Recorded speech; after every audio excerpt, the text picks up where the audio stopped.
Projeto Geoparque Corumbataí apresenta. Os Geoparques Mundiais da Unesco são uma rede global de territórios onde a geodiversidade e o geopatrimônio possuem um papel central na sociedade. São territórios completos, com natureza e cidades administrados com a finalidade de promover proteção, educação e desenvolvimento sustentável.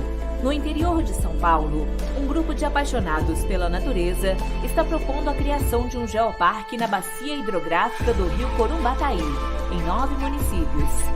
Tudo começou inspirado na pesquisa de pós-doc da professora Maricelma Ferreira Zaini, que se transformou em um livro e um mapa sobre os patrimônios naturais da bacia do rio Corumbataí.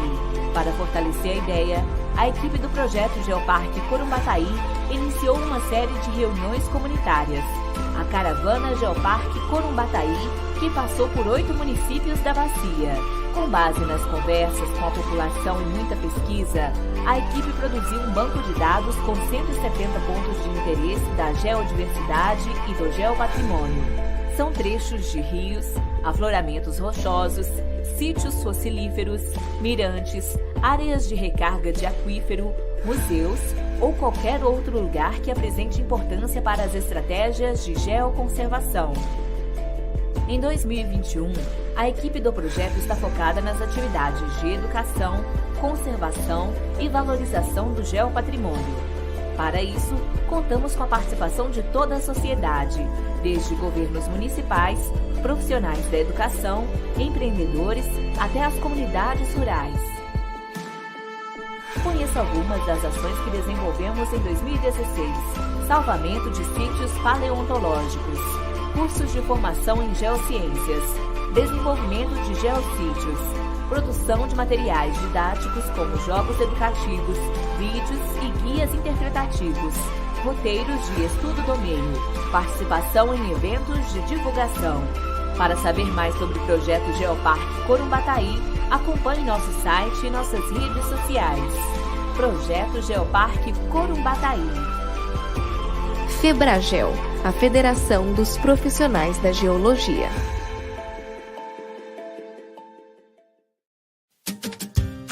Você já se deu conta dos problemas ambientais que afetam a nossa vida? Pare para pensar aí. Tem a disposição de lixo em locais inadequados, a contaminação do solo e da água, deslizamento de encostas e, enfim. Bota 3 pontinhos aí, porque infelizmente essa lista não é pequena não. Claro que tem questões puramente naturais, como terremotos, tsunamis e outros fenômenos. Mas vamos falar aqui de problemas causados pela atividade humana, certo? Isso inclui a exploração de recursos naturais, como ocorre na mineração, na indústria do petróleo, e também a instalação de diversos tipos de empreendimentos. Há exemplos de ferrovias, barragens e linhas de transmissão. Concordam comigo que esses serviços são essenciais para a vida das pessoas, né? Não dá para viver sem água, sem transporte e sem nossos bens de consumo. Por outro lado, essas e outras atividades podem gerar efeitos negativos no meio ambiente e na qualidade de vida da população. É por isso que existem profissionais que atuam para prevenir e minimizar esses efeitos, além de recuperar possíveis danos. Um desses profissionais é o geólogo, responsável pelo diagnóstico do meio ambiente físico. Isso inclui o estudo de rochas, solos, água, relevo e processos geológicos envolvidos, sejam eles superficiais ou internos. A partir do entendimento das condições geológicas do terreno, o profissional de geologia ambiental irá definir uma série de medidas. Dentre elas estão medidas preventivas, com o objetivo de evitar os impactos sempre que possível. Medidas mitigadoras, que visam reduzir os impactos. Medidas compensatórias, quando os impactos são irreversíveis. Medidas de recuperação, quando há necessidade de reabilitação ou restauração da área. E medidas potencializadoras, que buscam aumentar os impactos positivos das atividades. Deu para perceber que a geologia ambiental interage com outras áreas do conhecimento? Alguns exemplos são as questões de saúde ligadas à medicina, as de ocupação territorial ligadas à geografia e o licenciamento ambiental, que está relacionado à área jurídica. Em termos de mercado, este profissional presta serviço a diversas empresas e atua em parceria com órgãos municipais, estaduais, federais, formulando políticas públicas e estudos de impacto ambiental e de contaminação do solo e da água. E aí, percebeu o quanto a geologia ambiental é importante? Então divulga o vídeo e segue a BGE e a FEBRAGEL nas redes sociais.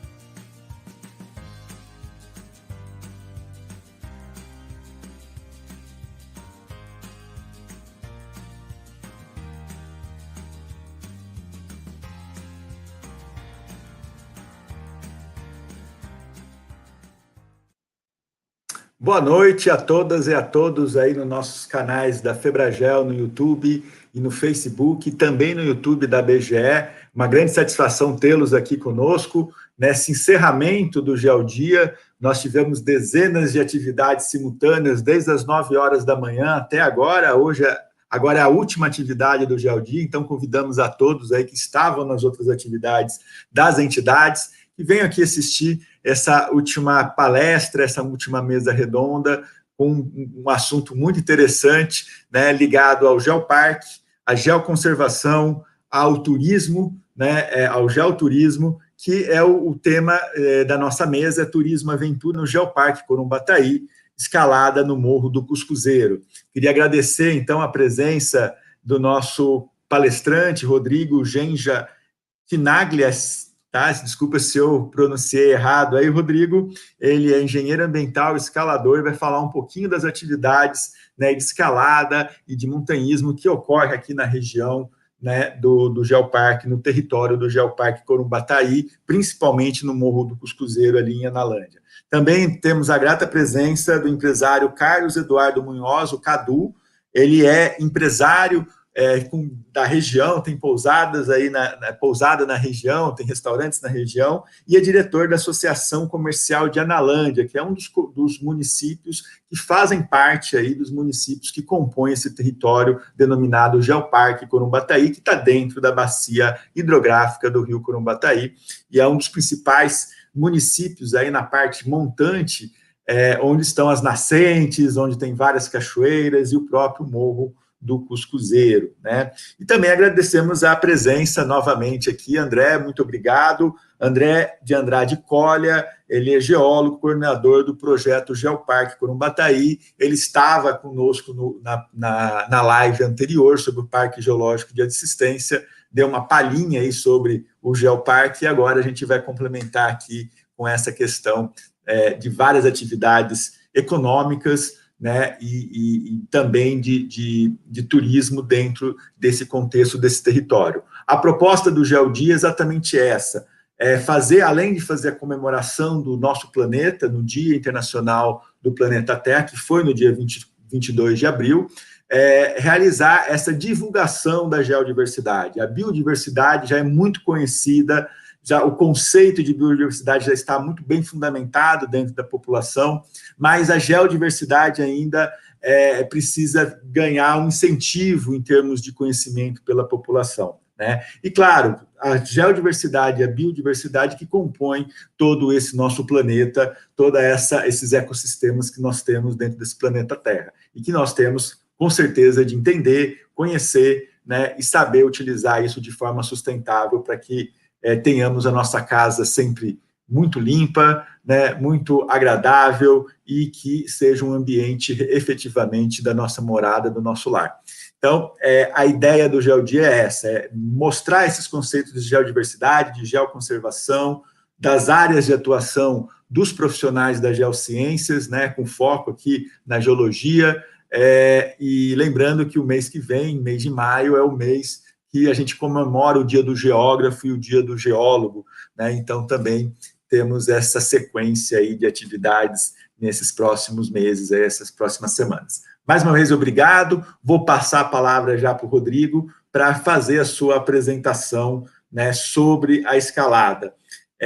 Rodrigo, para compartilhar a tela, é só colocar no share screen ali embaixo, né? E já compartilha aqui comigo, já pode compartilhar que ela já fica disponível aqui. Tá? Share screen, e aí você escolhe a janela ou do aplicativo ou da tela inteira. Já está aqui comigo. Isso, ótimo. Beleza. Coloque só em tela cheia, se conseguir, ou pode ser dessa forma mesmo. Eu estou de chapéu, pessoal. Quem acompanhou as lives, as atividades desde manhã, a gente foi passando uma série de equipamentos, né, e de utensílios que são usados pelos geólogos aí na atividade de campo, né? Então, essa é a brincadeira de hoje, é por isso que eu estou de chapéu aí, para quem não está entendendo, né, um dos mediadores de chapéu. Eu acho que estava melhor da outra forma. Isso, beleza, tá ótimo. Boa apresentação.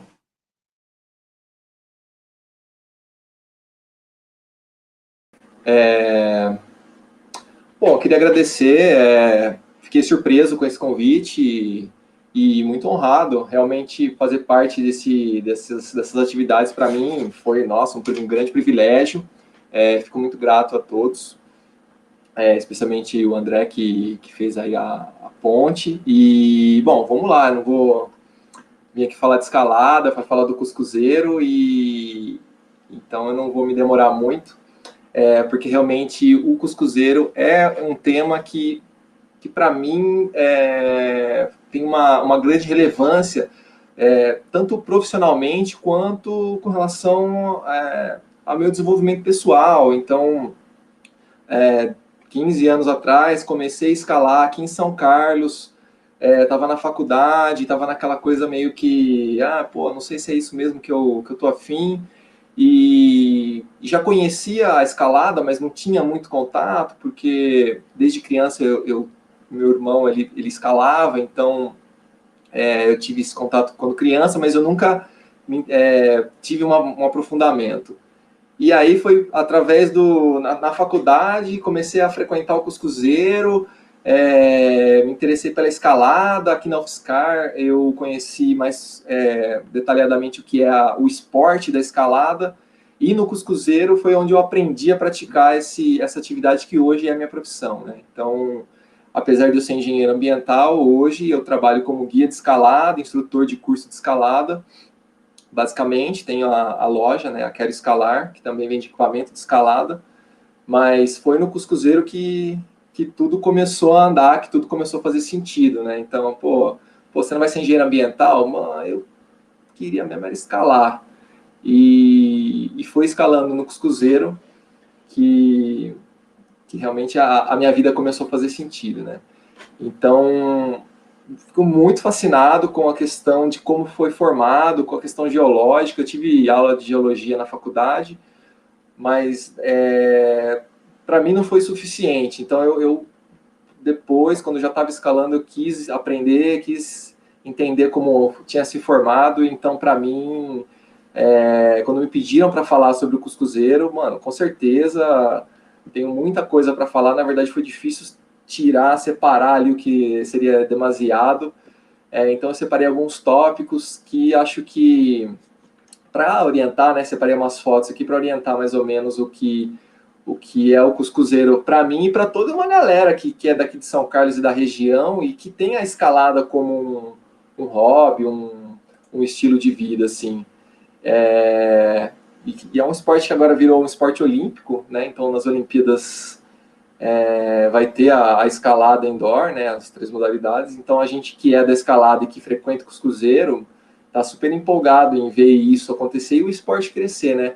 Não de qualquer maneira, com mínimo impacto, né, mantendo, né, uma ordem, para não virar bagunça, como a gente sabe que a gente tem medo que aconteça, né? Então a gente tenta colocando as coisas, a galera que está chegando, né? Então a gente tenta orientar para que todo mundo possa desfrutar desses espaços naturais que são sensíveis, a gente sabe, mas que todos possam desfrutar e que todos possam ter essa experiência, assim como eu tive, transformadora, de estar num lugar como esse, de frequentar um lugar como o Cuscuzeiro, que é realmente tão fascinante. Então, eu quis começar com uma foto dessa, que é uma foto bem antiga, né, dos anos 90, final dos anos 80, no começo dos 90, que é como as pessoas escalavam para chegar no topo do Cuscuzeiro, né? Então tinha uma escada feita com trilho do trem, e aí as pessoas subiam através dessa escada até mais da metade da altura da rocha, e o finalzinho era uma escalaminhada, como a gente diz, que é uma caminhada numa trilha que às vezes você tem que usar meio que as mãos para subir umas pedras, mas era fácil. E aí depois de 98, 2000, teve um incêndio muito grande no Cuscuzeiro, que pegou toda a região, até o Morro do Camelo, e aí a galera foi investigar, né, as autoridades locais descobriram que foi por conta de um incêndio provocado por pessoas que não eram escaladores, que estavam fazendo turismo no cume do Cuscuzeiro e foram acampar, fizeram fogueira, e é uma região é muito sensível, né? Então a vegetação ali, às vezes no inverno, fica muito seca.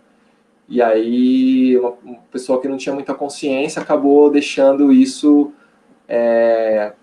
criar um incêndio gigantesco. E depois disso, a escada foi tirada e hoje em dia só escalando para chegar no cume do Cuscuzeiro, né? Então, uma das coisas que a gente sempre encontra por lá, né, são as cobras, as crótalos, né, essa daí é uma cascavel. Então, apesar de ser um ambiente que a gente frequenta sempre, nunca não deixa de ser um ambiente natural, né? Então, a gente é o habitat natural delas, nós é que estamos invadindo o espaço, né? Então, a gente tem sempre que entrar com muito respeito, tá sempre atento e não vacilar, né? Então, elas estão lá, elas são dali mesmo.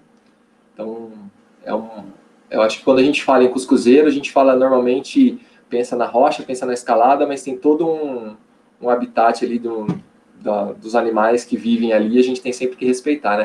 Tem que falar da biodiversidade de pássaros incrível, urubu-rei, suindara, umas corujas super raras que a gente sempre vê por lá e a gente tenta até desviar. Então, quando tem alguma escalada que passa próximo, a gente interdita a via, quando tem ninho, então a gente sempre tenta escalar mais por onde não tem a morada dos bichos, né?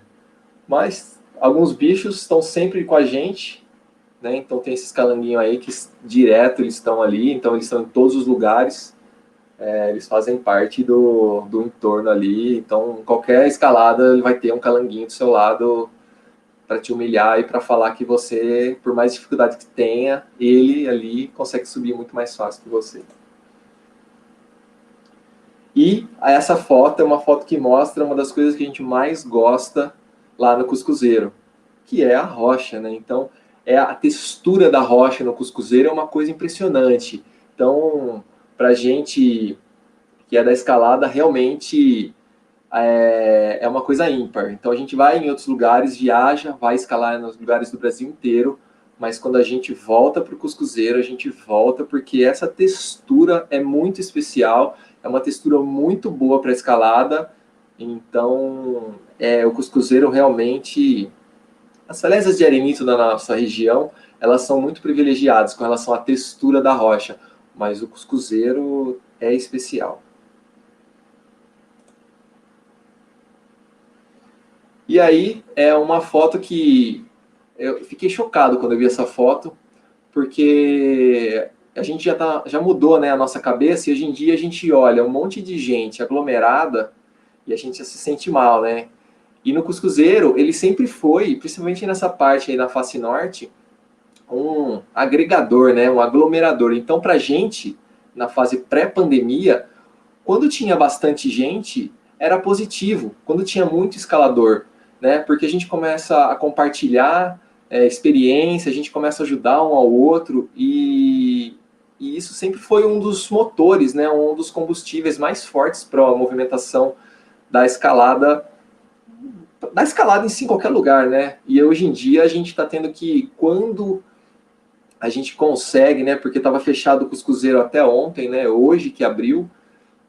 Então, quando a gente consegue ir, a gente sempre vai em grupos pequenos. Então, a gente vai, tipo, ou casais, ou, tipo, grupo de amigos que escalam sempre os mesmos, né? E tenta não ficar muito escalando com grupos diferentes para evitar contágio e tal. Então, a gente está sempre escalando agora, vai no carro, vai de máscara, né? Então, terminou de escalar, limpa a mão com álcool gel. Alguns, né? Nem todos, mas enfim.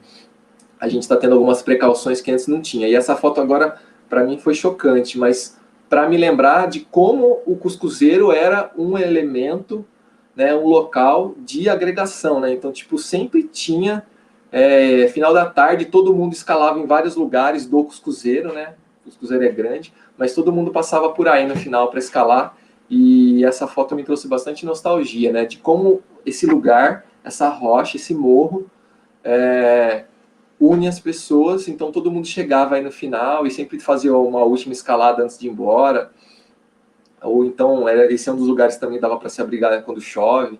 Então essa foto aí por muitos motivos, ganhou esse destaque para mim. E essa foto foi num evento que eu vou falar no final ali, mais para frente, né? E aí, ó, mais um dos motivos da gente ter como um carinho tão especial, né? Nós, escaladores, frequentamos com bastante o Cuscuzeiro e aí a gente acaba fazendo outras coisas que não só escalar, né? Então, comemoração de aniversário, né? Então, teve um amigo, essa aí é a Bia, ela estava comemorando um aniversário ali, justamente no mesmo lugar da foto anterior. E por acaso, um outro amigo nosso, esse teve um aniversário no mesmo ano, esse de vermelho, ele escalou 33 vias no aniversário de 33 anos dele, e isso foi um marco histórico, assim, tipo, nunca ninguém tinha feito isso no Cuscuzeiro, né? Foram muitas vias, começou a escalar às 5 horas da manhã, terminou às 7 da noite, e terminou aí, com o bolo nesse lugar, no mesmo lugar que a Bia tá comemorando. Então, pra gente, esse lugar não é só um lugar que a gente vai fazer um esporte, né? Como quem vai jogar a bola de fim de tarde. É realmente um lugar meio que sagrado para a gente, para nossas confraternizações, para as nossas escaladas, para a minha profissão, né? Que trabalho com isso, então meus cursos de escalada são aí no Cuscuzeiro, né? Vivência de escalada, quem quer escalar a primeira vez. E aí esse lugar aí, ou esse morro, muito importante, muito significativo na vida de muita gente. A primeira escalada de muita gente aí, especialmente aqui da nossa região, né? São Carlos, Tirapina, Rio Claro, Piracicaba, Campinas. E essa é uma foto muito bacana, agora uma sequência bacana dos mutirões que a gente faz, né? Então a gente não só vai lá usufruir, né? Nós, a propriedade do Cuscuzeiro é do Pedra Viva, né? Do seu Dair, e ele tem ali a portaria, o estacionamento, o restaurante, e aí a gente tem um acordo, nós do grupo de escalada de São Carlos, do CUME, em que a gente faz a manutenção das trilhas, né, anualmente, né?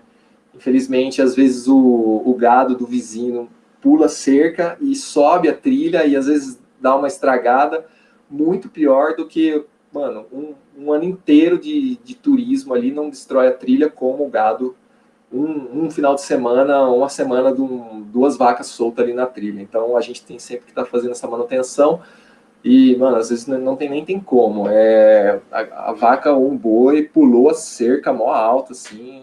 Claro, a gente sabe que dá para melhorar, a gente está sempre nessa negociação para melhorar, mas a gente, né, enfim, acaba cuidando e sempre dando um talento ali. E essa tora aí, a gente, foi um trampo para levar para cima. Acho que era para ter mais uma fotinho dessa tora, vai ter. E aí a gente faz escada, porque tem alguns lugares que o arenito é um pouco poroso, né? Então ele esfarela, não tem escalada nesses lugares, mas às vezes é o acesso para algum platô, para algum lugar onde tem uma rocha melhor e aí onde vai ter as escaladas, né?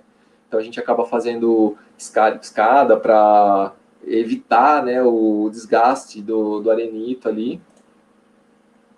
Aí a instalação da escada no mutirão. Aí a foto que eu falei, né, então, a gente levou em 4, mas na verdade foram 8 que a gente foi revezando essa tora para fazer uma escada que vai aparecer ali na frente. Colocando os mourões para colocar guarda-corpo, não é guarda-corpo, né, mas para colocar uns corrimãos ou corrimões na beirada da trilha, para o pessoal se manter na trilha, não criar atalhos, né, que normalmente cria erosão. A gente sempre faz desvios na trilha para que, caso a água de chuva pegue velocidade, não escave o solo, que é muito frágil, né, muita areia ali. Então a gente sempre faz uns desvios, então está sempre jogando essa areia para áreas de desaceleramento, vamos dizer assim, da água. Né? A gente faz as plaquinhas, coloca degraus de pedra, e aí aquela tora virou essa escada que vocês estão vendo aí. Né? Então a gente colocou essa escada nesse acesso, onde o arenito é bem farelento, bem frágil, estava bem desgastado. Né? Então aí a gente está provavelmente colocando mais alguns degraus, e essa aí foi a equipe que participou do último mutirão, né, a galera do CUME. Mas todo ano a gente estava fazendo, a gente só não fez ano passado por causa da pandemia mesmo, que estava fechado. Esse ano, se abrir, vamos tentar fazer mais um mutirão que está precisando de novo. Aí mais degraus, mais cuidado com o pico, e esse aí foi o mutirão de acho que 2018 ou 2017, em que a gente colocou aquela escada. Então, a galera vai sempre mudando, sempre quem pode ajudar, não precisa ser escalador, o que a gente precisa é gente para ir pegar a pazinha e fazer um degrau, cortar um mato com facão, tirar grama, carregar balde com terra para cima e para baixo, e aí, mano, muitas vezes a galera, nessa foto todo mundo escala, mas na outra foto da galera que participou do mutirão, algumas pessoas nunca tinham escalado, acabaram que viraram escaladores depois, mas o primeiro contato com a escalada não foi escalando, foi ajudando a arrumar as trilhas do Cuscuzeiro.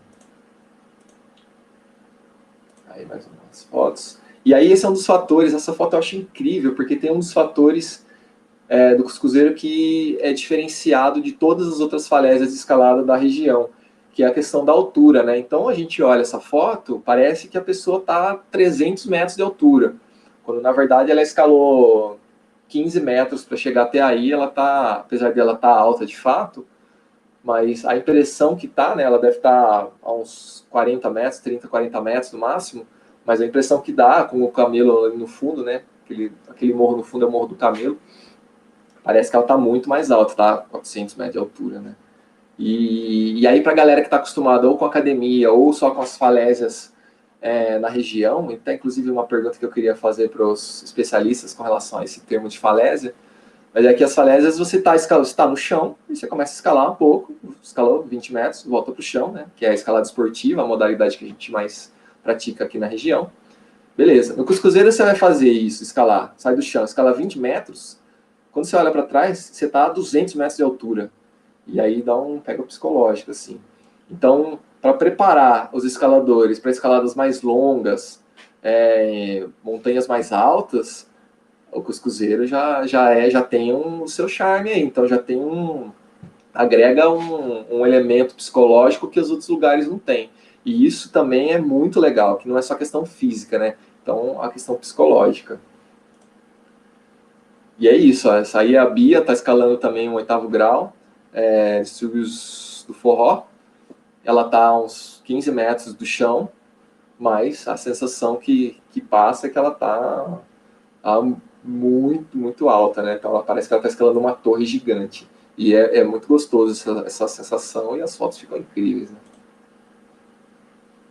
Aí também a mesma impressão, o camelo no fundo, e aí parece que está super alto. Aí ela está tipo a 2 metros de altura, ela está na primeira costura, na primeira proteção ali da escalada, mas parece que ela está super alto.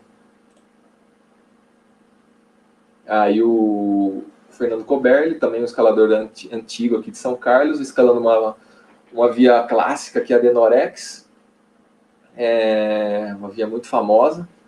E também, essa via realmente é uma via alta, ela tem quase, as duas partes dela vai ter uns quase 40 metros, mas tem algumas fotos que parece que é mais, era para ter. Aí, ó, parece que ele está super alto. Essa luz não ajuda muito, mas é bom que dá para ver a cidade de Analândia ali no fundo. Ficou massa essa foto também.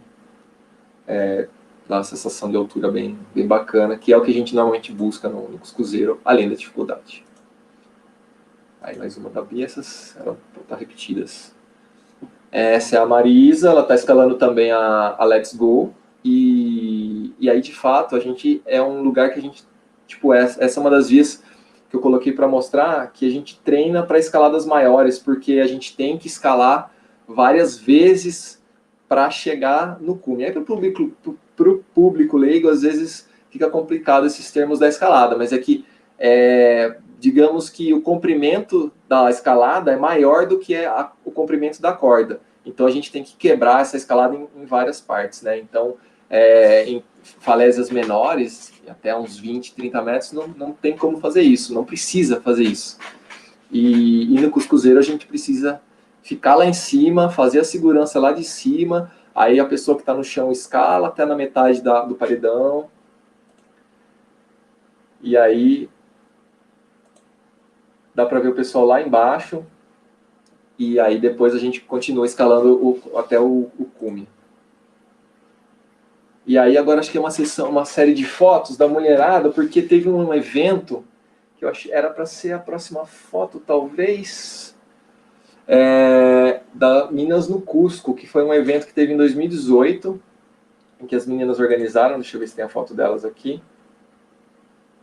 Aí, a Marisa, a Bia, a Marina e a Ana Lígia.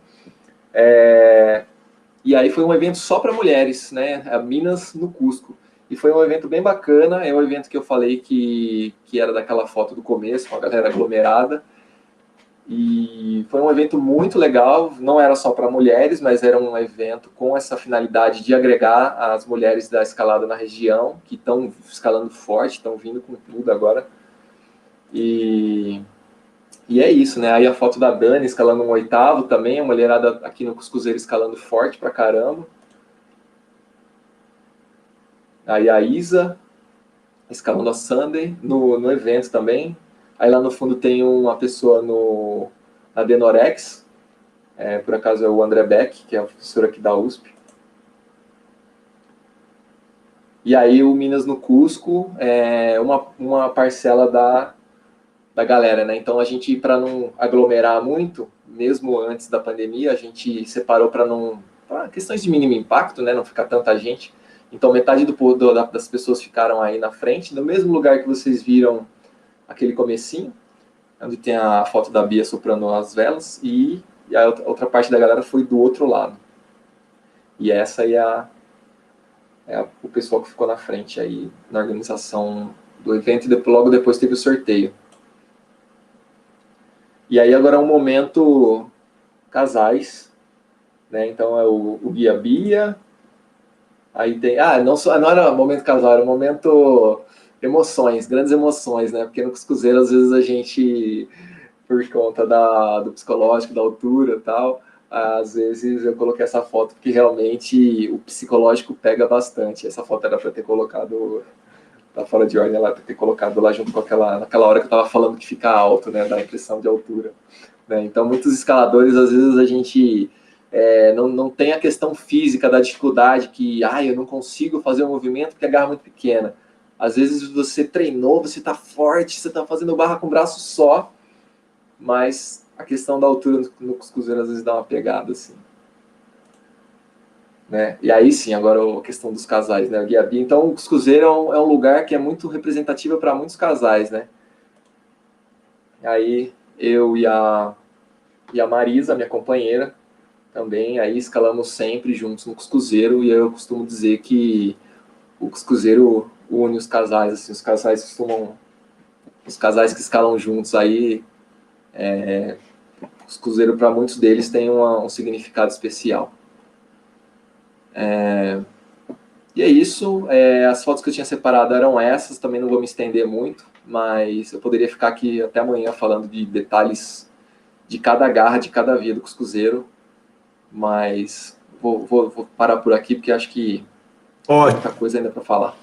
Excelente, Rodrigo. Muito obrigado pela sua apresentação, dá uma nova visão sobre essa questão, né, do uso desses territórios, né, da diversidade de atividades sociais, econômicas. A gente vai discutir daqui a pouco com o Cadu também sobre isso, né, sobre as pousadas, sobre a atividade empresarial que gira em torno desse território, né, e cada vez mais a gente tem que dar esse valor para a geodiversidade. Eu troquei o chapéu aqui agora, né, pela essa sequência de chapéu, como chegou a noite, né, como bom geólogo, já um chapéu aqui para a fase noturna, né, para os bares. Infelizmente, a gente não vai poder terminar essa live, né, tomando uma cerveja ali na pousada do Cadu, né, ou no seu restaurante, vendo esse céu maravilhoso aí de Analândia.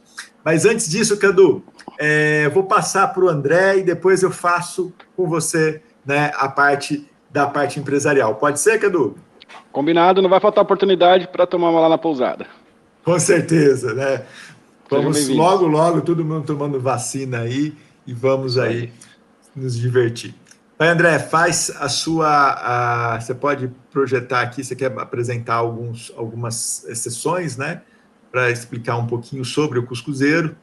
Pode já colocar aí, ela já está aqui comigo, é só colocar aqui no PowerPoint ou no programa que você vai utilizar. Ótimo, já está na apresentação. Opa, agora saiu.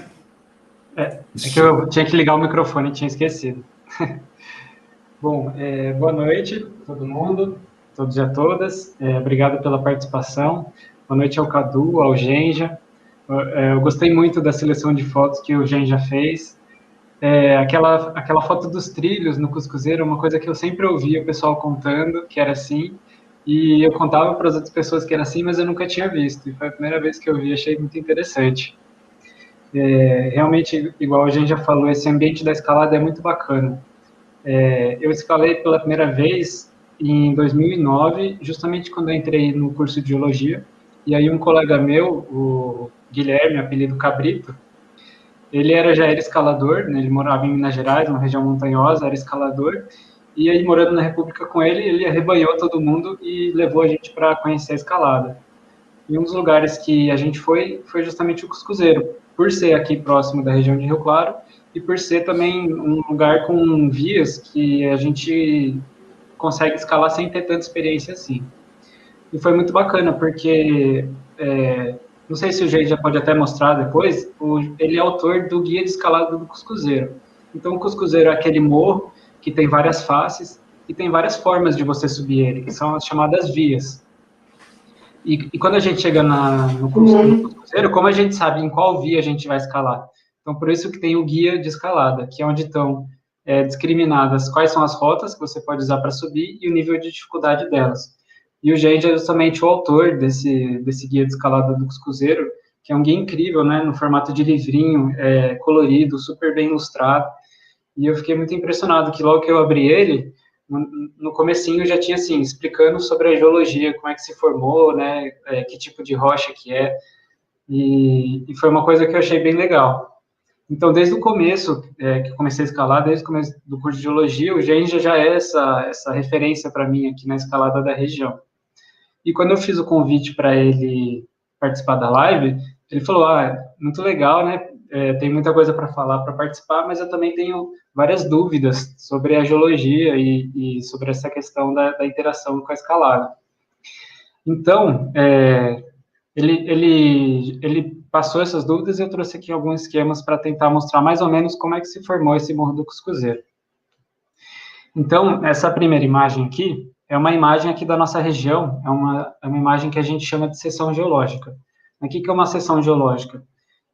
Imagina que a gente faz um corte na superfície e a gente enxerga o que está por baixo. Então, deixa eu ligar aqui. Essa é uma imagem que representa a geologia do nosso projeto de geoparque. Aqui nessa parte da esquerda seria a região de Analândia, onde fica o Morro do Cuscuzeiro. Analândia, né? E aqui nessa parte de baixo seria indo para a região de Piracicaba. Então, como que se formou o Morro do Cuscuzeiro? Aqui no território do Geoparque Corumbaty, a gente está numa bacia geológica sedimentar. Numa bacia geológica sedimentar, a gente tem as rochas dispostas nessa forma aqui, em formas de camadas. Então, por exemplo, o Cuscuzeiro, ele é um morro formado na rocha arenito, que é essa rocha em amarelo aqui. Esse arenito era uma camada que ela está em profundidade e ela se propaga de forma horizontal. Então, na verdade, a formação dessa rocha é muito mais antiga e a formação do relevo é mais jovem. Então, o que acontece? Essas camadas aqui, né, elas eram todas preenchidas. Né? Então, isso aqui estava tudo preenchido por sedimentos. São as que a gente chama das camadas geológicas. No caso aqui em amarelo, representando arenitos, né? No caso aqui em azul, a camada de baixo representando argilitos, que é um tipo diferente de rocha sedimentar. Né? Aqui em cinza, representando os calcários, que é um outro tipo de rocha sedimentar, e assim por diante. Tinham essas camadas aqui, e aí com o tempo, né, aí um tempo um pouco mais próximo da nossa realidade, alguns milhares de anos, a chuva e o vento, eles vão escavando essa rocha. Então, se as camadas continuavam assim, aos poucos, né, a chuva e o vento, eles vão aqui e elas vão escavando. Elas vão escavando e formando o relevo da forma como a gente conhece hoje, até chegar nessa configuração. Então, o que eu quero dizer com isso é que o Morro do Cuscuzeiro, que está representado aqui em amarelo, ele não era um morro, ele continuava, ele era ligado com a serra que está atrás. E aí foi justamente a erosão que foi, vamos dizer assim, retirando esse material e formando essa separação que faz com que o morro fique separado da cuesta. Por isso que a gente chama ele de Morro Testemunho, porque é um dos nomes, né? O Morro Testemunho ou Morro Residual, porque ele é um resíduo, é um testemunho de que o relevo ele chegava aqui mais para frente e aos poucos ele foi sendo erodido.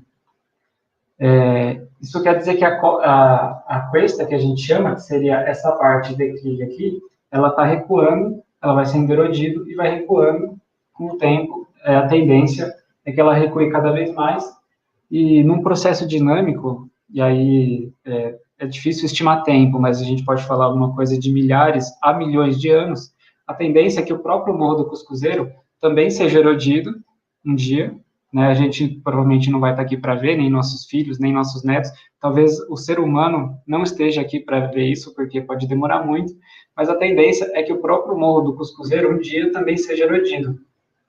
E aí, essa parte também pode ser erodida, e pode se formar um novo Morro do Cuscuzeiro, vamos dizer assim, aqui um pouco mais para trás.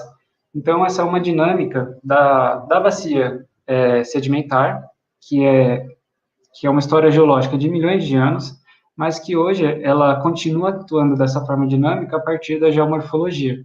Então, principalmente o clima influenciando no modelado do terreno. E aí, uma das dúvidas também que o Jean já colocou para a gente é na questão da nomenclatura. Então, a comunidade escaladora, ela usa muito o termo falésia para alguns dos locais de escalada aqui da nossa região. Na geologia, né, na academia, no curso de geologia, a falésia é um termo que está mais associado a essas encostas quando elas estão na linha do mar, na linha da praia. Então, talvez vocês já devem ter visto, por exemplo, imagens do Nordeste, onde tem aquelas falésias, que são aquelas encostas que ficam pertinho da praia. A gente usa o termo falésia mais associado a esse tipo de relevo. Aqui a gente usa o termo cuesta, mas acontece que a comunidade escaladora, e o Jean já até comentou que talvez por uma influência da língua francesa, acabou adotando esse termo falésia de forma mais informal. Né? A França, como é um dos berços da escalada no mundo, é um dos mais importantes, grandes escaladores vêm de lá, provavelmente eles faziam a escalada nas falésias de lá e o termo acabou sendo adotado aqui. Então, assim, acabou que virou um termo consagrado, né?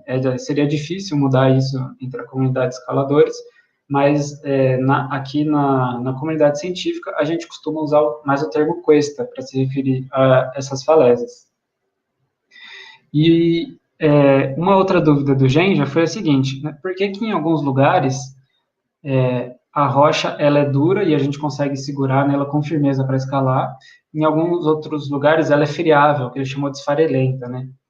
Então tem a ver um pouco com a história geológica aqui do nosso geoparque também. Então, rapidamente, comentar para vocês, eu mostrei aqui as camadas geológicas, que são as camadas horizontais. Então, elas vêm aqui e se formaram horizontalmente antes de serem erodidas. Acontece que, no meio desse processo de formação das camadas sedimentares, ocorreu a separação do Brasil e da África. E quando ocorreu essa separação, surgiram algumas fissuras, né, na crosta, de onde subiu o magma desde a astenosfera até a superfície. Então, não foi exatamente um vulcão, né, como a gente às vezes está acostumado, aquele cone vulcânico, mas algumas fissuras, onde esse magma subia e extravasava na superfície. E aqui no nosso esquema, esse magma que subiu, ele está representado em preto. Eu vou desenhar aqui em vermelho, mas são várias fissuras. Então, por exemplo, aqui seria um exemplo de fissura, que o magma sobe e extravasa aqui na superfície. aqui uma outra fissura, o magma subiu, também extravasou aqui em cima. E essa rocha magmática que formou aqui em cima, que é diferente das outras que são sedimentares, ela tem uma característica de ser muito dura, muito resistente. Então, ela ajuda a segurar o relevo. O que eu quero dizer com segurar o relevo? Ela está aqui em cima e ela está resistindo. Com o tempo, ela vai acabar sendo erodida também. E a partir do momento que ela for erodida, deixa eu até desenhar aqui, vamos supor que essa parte que está aqui em preto, essa rocha resistente, de repente, ela é erodida. No que ela é erodida, rapidamente o arenito que está por baixo também vai ser erodido. Então, essa aqui é a relação dessa rocha magmática, que a gente chama de basalto, com a relação com o arenito. Ela ajuda a segurar o relevo da cuesta.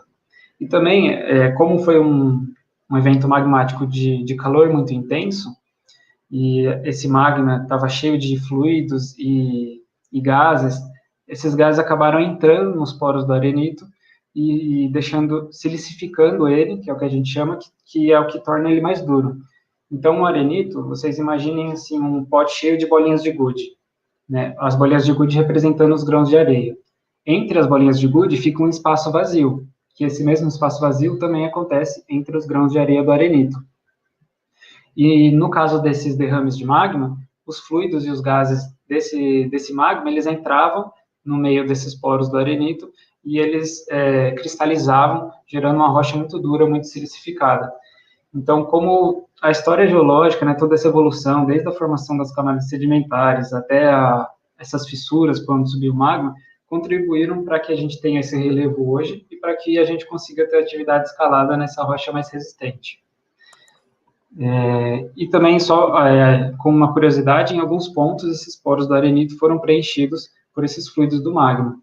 Mas outros poros não, eles ficaram livres.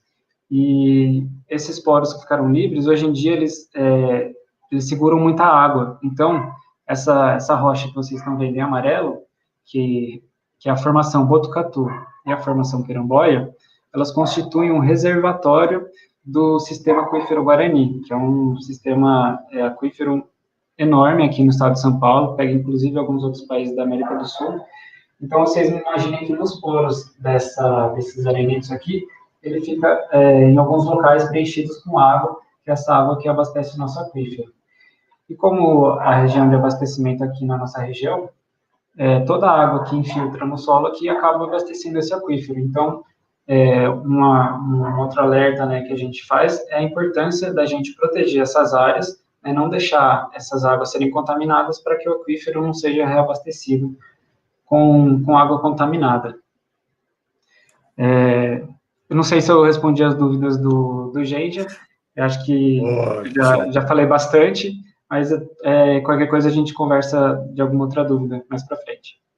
Ótimo, André, muito obrigado. Realmente, o pessoal, inclusive, aqui no chat está parabenizando você pela apresentação, muito didática, e excelente, mostrando aí no perfil, a figurinha, mostrando o recuo da cuesta, todo o processo, Isso acho que essa questão dessa troca de informações, da escalada, com conceitos de escalada, com essa questão da geologia, e agora a gente vai discutir um pouco sobre a questão do turismo, do geoturismo. Eu acho que essa integração que é o legal nesses territórios, no desenvolvimento do conhecimento, e isso que traz as pessoas para respeitarem o local e efetivamente, não somente utilizarem o local, mas utilizarem mais com respeito, porque eles conhecem exatamente o que ocorre, como se forma, e acaba sendo uma parte desse território. Então, eu queria ouvir um pouco agora do Cadu, Cadu?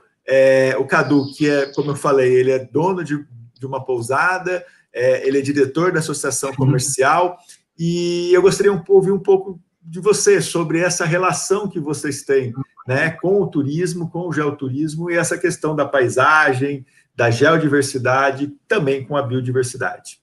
Boa noite, Cadu. Muito obrigado mais uma vez pela sua presença aqui. Pois não, Fábio, obrigado. Eu que agradeço a oportunidade. Fico lisonjeado mesmo de poder participar no Geodia, um evento muito importante aí, que recebi o convite da professora Maricelma, e falei, poxa, que bacana, obrigado. E agora vi a apresentação do Rodrigo, e eu também escalo, né? Então me reencontrei ali, porque é sensacional. Tenho amigos aqui de Analândia, o Flavinho, provavelmente a gente já deve conhecer, o K2, e o Morro do Cuscuzeiro é impressionante, assim, a quantidade de vias, desde o nível mais simples até os mais difíceis, né? Vem gente do Brasil inteiro, até de fora já veio para escalar aqui, né? Inclusive, se não tivesse essa geodiversidade, essa biodiversidade que nós temos aqui na cidade, minha pousada estaria sempre vazia. Então, as pessoas vêm para Analândia com esse propósito, esse contato com a natureza, né? Muitas vezes eles nem imaginam isso que o André explicou, essa história de milhares de anos para acontecer isso, essa evolução, né? E as pessoas não têm essa noção que hoje, depois de milhões e milhares de anos, ele está aqui agora para poder presenciar isso, essa história da evolução que alguém estudou e vem somando estudos sobre estudos para poder chegar o André e explicar nesses detalhes, que é impressionante para quem gosta de estar em contato com a natureza. Né? Então, é por isso que a gente tem que realmente preservar isso. A pousada minha fica no centro da cidade, né? E eu recebo, a maioria das pessoas que eu recebo são casais que estão querendo passear, tudo, mas uma grande maioria é o pessoal que realmente vem para escalar, e vem de longe, né? Porque, como o Gen já disse, vira praticamente um vício, é um hobby, é um esporte, a pessoa se encontra ali, né? Inclusive, quem não escala, que vai aprender, que vai fazer algum curso, porque é uma conexão com a natureza que você não consegue pensar em nada. Você coloca o umbigo umbigo na pedra, que é o centro do seu corpo da gravidade, você só consegue pensar em subir. Alguém subiu, né? O Rodrigo subiu ali, ele colocou aquela costura ali, eu também consigo. Então, é superação e emoção, adrenalina, pé treme, você fica, é uma sensação incrível, assim, de missão cumprida, quando você chega no cume, que você desce de rapel, aquela sensação de descer, é fantástico, é um esporte maravilhoso. Bom, como eu disse, né, essa riqueza que nós temos aqui, ambiental, todo esse clima, as paisagens, essas montanhas de arenito, essa cuesta que tem, que é fantástica, não existe, né? Você olha, eu olho assim, eu acordo, minha casa tem de frente aqui, você olha aqui aqueles morros, né? Fala assim, olha que lugar que nós temos aqui, né? E é isso que as pessoas vêm buscar aqui, e é isso que a gente conversa. Eu já participei de muitos mutirões para ajudar a limpar, pegar latinha, pegar plástico, bituca, um monte de lixinho que a gente vai juntando, faz o mutirão, e não só no Cuscuzeiro, né? Em vários locais da cidade, a gente sai, faz um mutirão, e hoje é o dia do lixo, vai saindo para pegar. Tem uns projetos pela associação, que é o Turismo Limpo, visando essa questão ambiental, né, que é importante. A associação está com um projeto quase pronto agora, de fazer um mirante, igual que tem encharqueada ali, um mirante, justamente para poder visualizar os dois morros, o Cuscuzeiro e o Camelo, no alto da vista, e vai ficar incrível isso daí, vai ser um projeto que a gente está querendo muito pegar ele assim e concluir. É isso aí. Isso aí. Ótimo, Cadu. Realmente essa integração que é o essencial, né, do conceito do geoparque, porque as pessoas ouvem o termo parque, acham que vai ser uma unidade de conservação que vai restringir as atividades econômicas. Não. Eu converso com alguns hóspedes, algumas pessoas, eu falo assim, vocês não fazem ideia que aqui é a nascente do rio Corumbataí, no pé do Morro do Cuscuzeiro, o Córrego dos Cavaleiros, onde nasce o rio Corumbataí, e tudo isso daqui um dia vai virar um geoparque. Aí eu falo, sabe o que é um geoparque? Eu começo a explicar, né, o porquê que tem que proteger os mananciais, fazer isso, aquilo, explicando o porquê do geoparque, para você conservar isso, para isso virar para os nossos netos, para o mundo inteiro, né, que é gratificante, todo mundo ter um contato com isso e saber essa história que o André explicou. É uma coisa assim, historicamente falando, que todos deveriam conhecer e ter esse contato e entender essa maravilha que nós temos. É uma riqueza, né? Essa geodiversidade que nós temos aqui, equilíbrio com a biodiversidade, não tem explicação, é um verdadeiro paraíso, Analândia. Ótimo, e exatamente essa ideia, né, de a gente passar esses conceitos, né, para a própria população entender, né, o conceito de geoparque. Eu até queria ouvir um pouquinho o André, se ele pode sintetizar esse conceito de geoparque, né, para quem está nos assistindo, e falar um pouquinho, né, como o próprio Cadu falou do Mirante, tem outros projetos também de colocar painéis, né, explicativos, com essas explicações, inclusive, né, com algumas explicações que você acabou de fazer aqui, né, André? Como que está esse projeto, né, inclusive, de valorização, né, e de infraestrutura desses geossítios ao longo do projeto Geoparque Corumbataí? Você pode falar um pouquinho para a gente? E o próprio conceito do Geoparque, né, lembrar que não é, né, um novo parque que vai se criar, uma nova unidade de conservação, e sim um conceito de território. Sim. Esse programa de geoparques, ele é um programa internacional, que é coordenado pela Unesco, que é um dos braços da ONU, e o nome parque, às vezes, confunde um pouco, porque o geoparque ele não é exatamente um parque, ele é um modelo de gestão do território. Então, qual que é o território, né? Cada geoparque tem o seu território. O nosso quem dá o território é um limite natural, que é o limite da bacia hidrográfica. Então, toda a água de todos os rios que estão no território da bacia do Corumbataí, eles fluem para o mesmo ponto, que é o rio Corumbataí. E é isso que define o nosso território. Foi a natureza que traçou os limites do nosso projeto de geoparque. E como ele é um modelo de gestão, ele é inclusivo e não exclusivo. Então, não tem problema você ter as cidades no meio do território, não tem problema você ter as atividades de mineração, as atividades econômicas, tudo isso faz parte do geoparque, inclusive as áreas de proteção. Então, também tem algumas áreas de proteção, né, a APA Corumbataí, a APA Piracicaba, né, a Floresta Estadual aqui em Rio Claro, em Tirapina, a Estação Experimental. Então, o geoparque, ele tenta juntar tudo isso que já existe no território, né, não necessita a criação de nenhuma nova lei, as leis que valem são as que já valem normalmente, e essa forma de gestão. E como que é essa gestão, né? Um exemplo é a interpretação ambiental. Então, por exemplo, esses esquemas, essas explicações, né, são coisas que podem ser feitas em atividades nas escolas, podem ser feitas com as pessoas que vão visitar.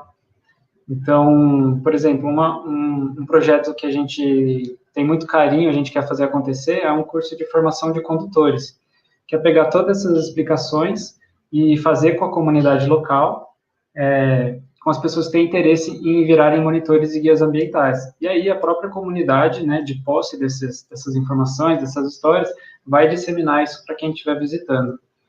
Então, o geoparque, na verdade, é esse território, composto de vários geossítios. A gente falou do Parque Geológico na live anterior, seriam os geossítios. O Cuscuzeiro é outro geossítio.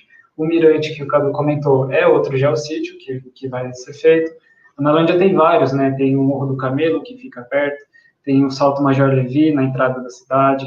Né? A Cachoeira da Ponte Amarela. Enfim, a Analândia é riquíssima em geossítios. E aí, no contexto desses geossítios, usar a interpretação ambiental para falar o que tem por trás. Então, no Cuscuzeiro, a história é essa. Na Cachoeira Major Levi, qual que é a história da cachoeira? Então, o geoturismo é isso, né? Você visita o local como um ecoturismo normal, só que a diferença é que você quer saber o que tem por trás, né? Como que se formou? Né? O que essa rocha tem de importante? Qual que é a diferença da rocha da cachoeira para a rocha do Cuscuzeiro? E com isso, a ideia principal, qual que é o principal objetivo? É o sentimento de pertencimento. Então, a população local, ela, depois de todas as informações, vai ter orgulho dessa história geológica e também vai se beneficiar das pessoas que vêm para conhecer. Então, o objetivo final do Geoparque nada mais é do que o desenvolvimento social. E a geodiversidade é a ferramenta que a gente usa para alcançar esse objetivo. Excelente explicação. Então, eu vou encaminhando aí para o encerramento. Eu queria ouvir o Rodrigo e o Cadu mais uma vez, né, sobre essa perspectiva, né, esse novo olhar, né, se tem alguma dúvida, inclusive, né, Rodrigo, a mais aí, que a gente possa tentar resolver, né, rapidamente, né, mas principalmente eu queria ouvir vocês, né, sobre o futuro, né, o que vocês esperam, né, da contribuição e do trabalho em equipe, né, para que a gente consiga desenvolver de forma mais sustentável as atividades, seja de escalada, seja de geoturismo, né, o que a comunidade científica e as outras pessoas que estão nos ouvindo podem fazer para ajudar aí nesse trabalho. O que você pensa nisso, Rodrigo e Carlos, e se vocês já quiserem fazer as suas considerações finais também, eu agradeço. O que eu puder ajudar em termos de pessoa física e associação comercial, estou à disposição. Eu venho ajudando de alguma forma, eu tenho sempre contato com a professora Maricelma, Eu também sou diretor da associação da Serra do Itaquiri, das 13 cidades, né, e que muitas delas faz parte aí do Geoparque, vão fazer parte, se tudo der certo, e estou torcendo para que dê certo, né. Muitas pessoas entendem o Geoparque como uma proibição, que vai fechar, vai cercar, e eu sei o conceito que não é bem isso, muito pelo contrário, é de preservação e saber usar esse patrimônio, né.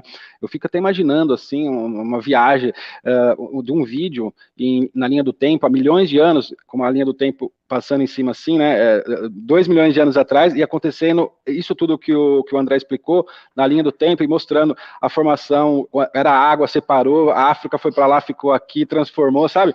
E na linha do tempo, inclusive do percurso para você chegar até um determinado local, você vai passando por essa biodiversidade, e esse filme passando, quando você chegar lá, ele vai te mostrar, assim, agora você chegou aqui, então valorize isso, olha o tempo que levou para você estar aqui, né? Então a pessoa tem até um choque, assim, de falar, nossa, realmente, eu não tinha parado para pensar que tempo que levou para isso acontecer, e eu estou aqui, tenho a oportunidade de estar aqui e olhar isso, então por que a gente não vai deixar para o futuro também, né? Então vamos conservar conscientemente tudo isso que nós temos. Eu estou à disposição, que eu puder fazer, conte comigo. Ótimo, Cadu. E você já colocou um desafio para a gente, né? E eu acho que com certeza vamos assumir esse desafio, a comunidade científica aí que está nos assistindo, né? O André, que é o coordenador, vamos montar vídeos, né, educativos também, e além dos painéis, para contar essa história, contar a história, né, de todo esse território, a história geológica, né, de evolução, que eu acho que enriquece ainda mais, né, as pessoas terem a curiosidade de conhecer, de visitar e de efetivamente curtir o local, de pertencer ao local, como o próprio professor Alexandre colocou. Rodrigo, por favor, o que você vê em termos de escalada para o futuro, e se já puder fazer essas considerações finais, eu agradeço aí, o que a gente pode ajudar, o que a comunidade está nos ouvindo, e principalmente os cientistas, os pesquisadores podem ajudar aí no trabalho de vocês. Acho que eu não... isso. Tá ligado agora. Agora tá. Essa pergunta veio num momento crucial. Eu queria fazer um apelo aqui, porque a gente está num momento que, mano,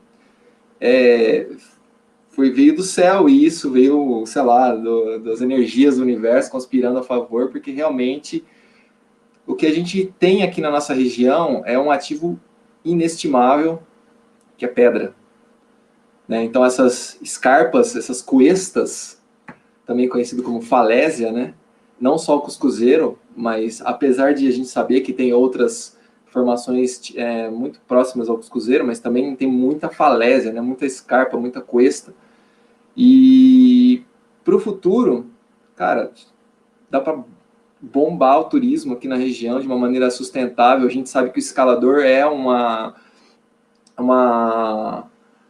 um grupo de pessoas, né, que quando vai fazer essa atividade, assim, vamos falar economicamente falando, deixa muita grana na cidade e quase nada de impacto, né? Então, impacto ambiental em trilha, em lixo, normalmente a galera é bem consciente, né? Tipo, abre porteira, fecha a porteira, tenta interagir o mínimo possível com a vegetação. Então, é um turismo bom, é um turista que é muito querido em todos os lugares, né? Então, na Europa, mano, tem cidade que vive só de escalador. Cidade que tinha 1.000 habitantes e hoje tem 20 mil habitantes, dos quais 18 mil são escaladores, sei lá.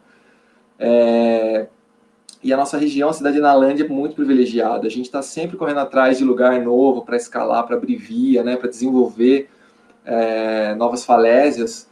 Então, o pessoal de Descalvado está fazendo um trabalho incrível ali, fantástico, na região de Descalvado, que é a mesma cuesta que vai encontrar ali no Cuscuzeiro. E a gente sabe que ali na região de Analândia, a região ali até a Washington Luiz, ou mesmo até entre Analândia e Descalvado, tem mais falésias, e o que a gente precisa é gente que vê, que entra em contato. Eu vi uma pedra assim, eu conheço o dono, né?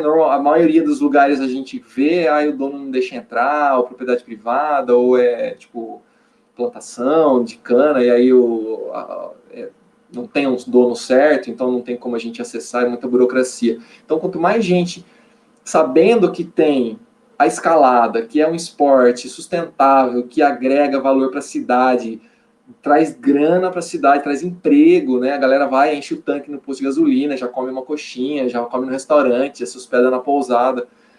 Mas para a gente trazer essa galera, não é qualquer lugar que vai ter o que a Analândia tem, né? Que Tirapina tem, que é pedra, né? Que é rocha. Então, o que a gente precisa agora é tipo, driblar um pouquinho essa questão que a gente até gosta de brincar, que é a tal da falácia da propriedade privada, né? Mas, então, muitos lugares que tem um potencial incrível, a gente não pode entrar porque a gente respeita a decisão do proprietário que não quer, acabou. Mas tem muita rocha e tem muita gente querendo. Então, o que a gente precisa é espalhar a palavra. Tirapina tem muito lugar ali entre Tirapina e São Pedro, né? Mas em Analândia também tem, e a gente está querendo, isso, a gente precisa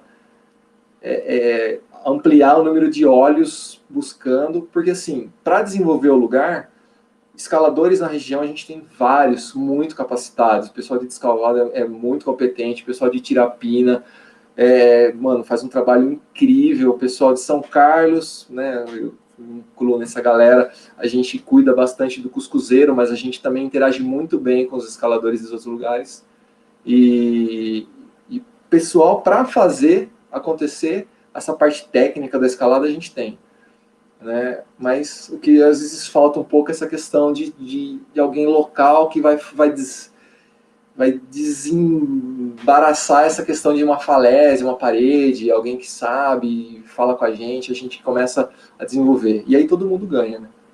Exatamente, a conscientização, essa perspectiva. né?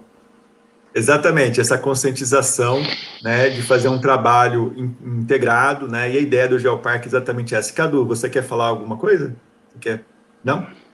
Não, tô. Então, não. Beleza. André, agora o seu encerramento para a gente finalizar, né, esse Geodia e a nossa última atividade aqui desse primeiro Geodia online nacional. Bom, acho que o Cadu e o Genja já fecharam com chave de ouro, né? Então, quero mais agradecer, o dia foi incrível, né? Eu vi a atividade pipocando pelo Facebook, pelo YouTube, então foi realmente uma imersão na geodiversidade que o público teve hoje, foi muito bacana. E então, para finalizar, eu só queria deixar o convite, quem quiser conhecer mais sobre o projeto, entra na nossa página do Facebook, só digitar lá, Projeto Geoparque Corumbataí, pode digitar no Google também, você vai achar nosso site, tem um canal no YouTube, que eu queria até deixar o convite. Um dos vídeos que a gente tem no nosso canal é justamente, não é exatamente como o Cadu propôs, mas ele mostra os paleoambientes que tiveram no nosso território. Então, a gente falou desses arenitos, eles foram formados na época que aqui era um deserto. Antes disso, milhões de anos antes, aqui já foi uma geleira. Então, o vídeo que a gente tem lá no canal do YouTube, ele mostra um pouco esses paleoambientes que tiveram aqui na nossa região. Então, fica o convite para, já que o pessoal está aqui no YouTube, já entra lá no nosso canal, se inscreve e dá uma olhada nesse vídeo, que ele também está bem bacana. Excelente, André, muito obrigado. Agradeço também. Fala, Cadu, por favor. Pode falar? Não? Não, eu queria agradecer também. Acho que está mudo do André. Não, tá ok. Então, Cadu, não, pode falar, a gente está ouvindo você, pode falar. Também. Não, tá certo. Bom, eu só agradeço poder ter participado, aprendi muito, tenho acompanhado aí as lives durante o dia também. Sensacional, sensacional. Tá bom, muito obrigado, Cadu, Rodrigo, André, a todos os participantes aqui no chat, né? Vocês que fazem o Geodia, todo o programa, né? Todas as atividades, as dezenas de atividades. Eu já fiz um levantamento prévio aqui só da Febragel e a BGE. Nos nossos canais da Febragel e a BGE, a gente já passou de 2.000 pessoas que visualizaram esses vídeos nesse dia. Com certeza, nessas dezenas de atividades pela SBG, CPRM, a GeoBR e tantas outras, né, os Geoparques aí fazendo lives e tantas instituições participando, entidades participando. Com certeza o Geodia vai ter um levantamento muito interessante, muito importante na divulgação. Com certeza passamos aí de mais de 5.000 pessoas assistindo nesse dia, né, ao longo do dia, todas as atividades e visualizando nas redes sociais.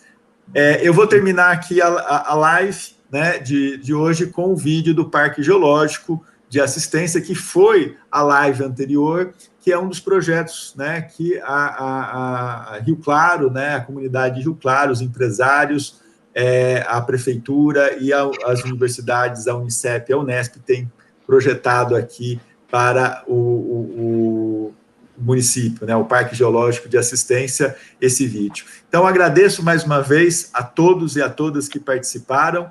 Tenham um ótimo sábado, um final de sábado e um ótimo domingo, e nos vemos aí nos próximos eventos que as nossas entidades aí vão realizar. Agradeço também a diretoria da BGE, Associação Brasileira de Geologia e de Engenharia Ambiental, em nome do seu presidente Delfino, todo o apoio e toda a dedicação e colaboração no desenvolvimento das atividades do GeoDia, assim como a diretoria da FEBRAGEL, né, da GeoBR, da SBG e da CEPRM, que possibilitaram a realização desse dia. Um grande abraço, pessoal, ótimo final de semana, e curtam aí o vídeo do Parque Geológico de Assistência, né? Tomara que a gente consiga, em 2024, recursos aí para finalizar esse projeto tão interessante aí para todo o Geoparque Corumbataí. Um grande abraço. 24 de abril, GeoDia.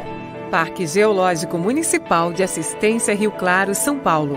A criação de um local para observação das rochas da Formação Irati em Assistência é um antigo sonho da comunidade geocientífica no Brasil. As rochas do membro Assistência da Formação Irati compõem uma importante seção tipo para as bacias do antigo supercontinente Gondwana. Além de ser utilizada como camada guia em nível internacional, as rochas de Assistência contêm um importante fóssil, o réptil Mesossaurídeo. A ocorrência desses fósseis dos dois lados do Oceano Atlântico é uma das evidências que ajudou a consolidar a teoria da tectônica de placas. Diante da relevância desse patrimônio, em 2003, a então Comissão Brasileira de Sítios Geológicos iniciou o tombamento da área. A iniciativa, porém, teve que ser interrompida quando o afloramento que estava sendo estudado foi aterrado por exigências legais. Mas, recentemente, este projeto foi retomado em uma nova área de afloramentos. O projeto é uma parceria entre a Unesp, a Prefeitura do município de Rio Claro, a Faculdade Acer-UCEP e a empresa mineradora Partecal, responsável pela abertura do afloramento. Essa equipe multidisciplinar desenvolveu diversos estudos para permitir a transformação de uma pedreira de rochas da Formação Irati em parque geológico, um museu ao ar livre, especialmente pensado para receber visitas educativas e geoturísticas. O projeto, inspirado no Parque Geológico do Barbito, em Itu, São Paulo, prevê infraestruturas como ciclovia, trilhas em mata, salas de exibição e apresentações e o principal, o talude de afloramento da Formação Irati, permitindo que os visitantes se encantem com as particularidades dessa rocha tão importante em vários países. O Parque Geológico de Assistência deve ser um dos principais atrativos do projeto Geoparque Corumbataí, um grande projeto de geoconservação que atua sobre todo o território da bacia hidrográfica do rio Corumbataí. Junto com o Parque de Assistência, os visitantes do projeto Geoparque Corumbataí poderão fazer uma viagem ao passado, de 300 milhões de anos, passando por atrativos como trilhas, mirantes, cachoeiras, em ações de conservação, educação e geoturismo. A expectativa é que a execução do Parque Geológico de Assistência se inicie nos próximos anos, permitindo que qualquer pessoa tenha acesso a esse importante geopatrimônio brasileiro. FEBRAGEL, a Federação dos Profissionais da Geologia.